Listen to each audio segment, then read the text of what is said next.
Coach Wes Glon, you've been a fixture here at State College for over 30 years. The last 4 years you've been leading this program and you have an NCAA championship to your name. Coach, what's behind your success and your coaching philosophy here at Penn State?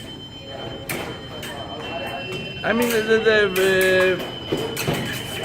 my coaching philosophy is, and this is what I always promise the recruits, if you dedicate it, if you really, want to be successful, I can promise one thing, I will take you all the potentials out, and you, if you work hard, you will be the best as you could be, okay? What does this mean? It could be Olympic champion, world champion, or the best one in the local tournaments. But if you work hard, you will get the potentials out. We have the support staff here, we have a great coaching staff, we have a great environment, because we are like in a big city where you have clubs, they can go and face different sparring partners. That's what my philosophy is. I try to keep a big squad, and that's what we're having about minimum 10, between 10 and 15 per weapon. This what if you're having like two squads, two genders, it's around 25, 30 per weapon. This is what they have enough opponents with it. Strength by numbers. Yeah.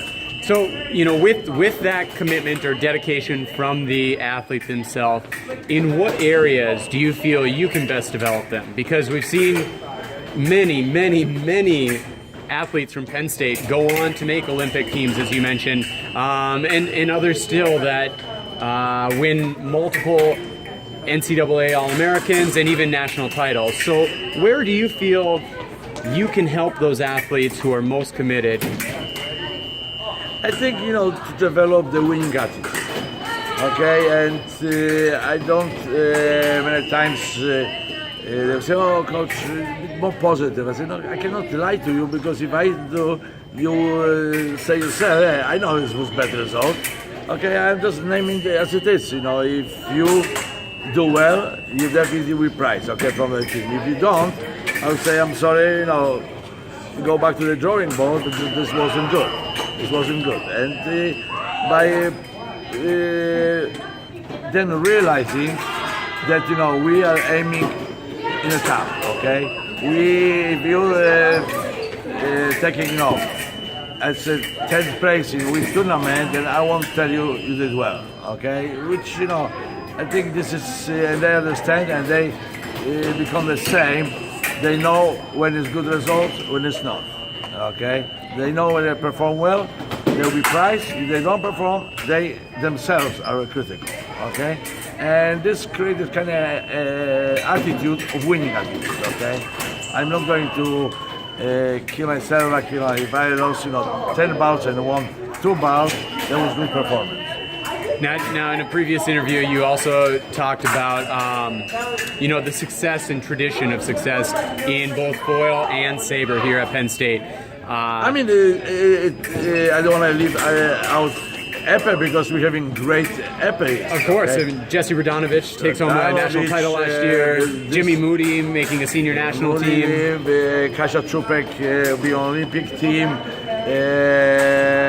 Oh gosh, name it. There's so many we have great Epees. Definitely, and the point that I was going to make was that in talking with one of your greats, two-time NCAA champion, Alex or Oleg Choki, talked about kind of your influence on his career, and specifically in the footwork and conditioning aspect, and how the honest attitude or approach that you just described was especially kind of real for him, and he was struggling with some conditioning issues, and through addressing his footwork, you were able to kind of make him a two-time NCAA champion.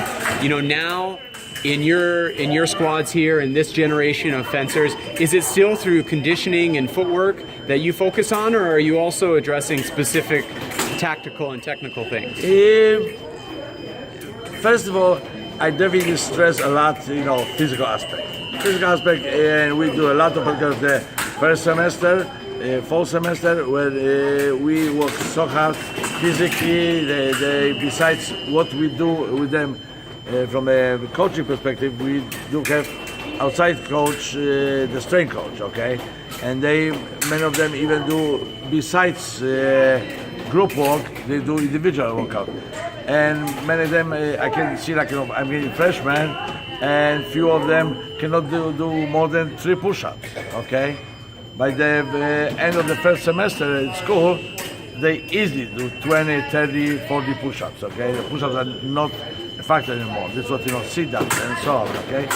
And I believe, this aspect, the physical aspect, first of all, prevents injuries, okay? If the body is ready to take this kind of